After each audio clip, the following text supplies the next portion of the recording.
breaches. Where the digital hits the physical, we take the red pill, we break the seal. Infallible security, making it real. Bharat Mattaparti on the mic tonight, turning the darkness into light. This week, we see another manifestation of that risk, but with a terrifying twist in corporate governance. Recently, a major manufacturing firm named UFP Technologies suffered a severe cyber attack. The breach was devastating. It halted their primary information systems, crippled their internal communications, and significantly delayed product shipments to their clients around the world. Factories were essentially flying blind. But when the executives of UFP Technologies addressed the market, the media and the stakeholders, they made a startling, almost unbelievable claim. They stated that the attack would not have a material impact on the company. Why? Because they anticipated that their cyber insurance policies would reimburse the financial losses. Is a profoundly dangerous mindset. And it brings us to our red pill insight. The illusion of indemnity. Corporations are increasingly and dangerously treating insurance policies as a direct replacement for operational resilience. They are mathematically obscuring the loss of market share, the degradation of client trust, and the reputational damage by hiding behind the promise of claim payouts. As a customer success professional, I spend days talking to clients about value, trust, and partnership.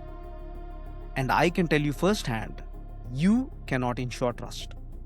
When your systems go down, when your factories stop producing, and when you fail to deliver the critical components your clients rely on, the fact that an insurance company cuts you a check a year later does absolutely nothing to repair the fractured relationship with your customer base. Your clients will simply move to a competitor who can keep the lights on. Think of the HBO miniseries Chernobyl. When the reactor first explodes, the initial readings from the low-level dosimeters show a radiation level of 3.6 Roentgen. The plant managers famously and tragically repeat the phrase, 3.6 Roentgen. Not great, not terrible. They cling desperately to an artificial constrained metric to pacify their superiors and to pacify themselves. They willfully ignore the graphite burning on the roof.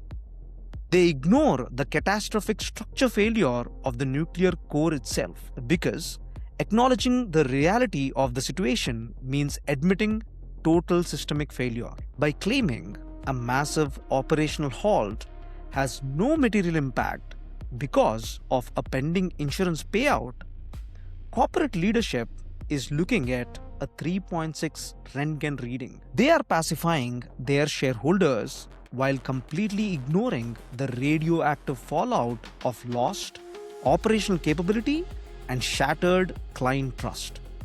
However, there is a powerful market correction happening right now. The cybersecurity insurance market is aggressively correcting this behavior.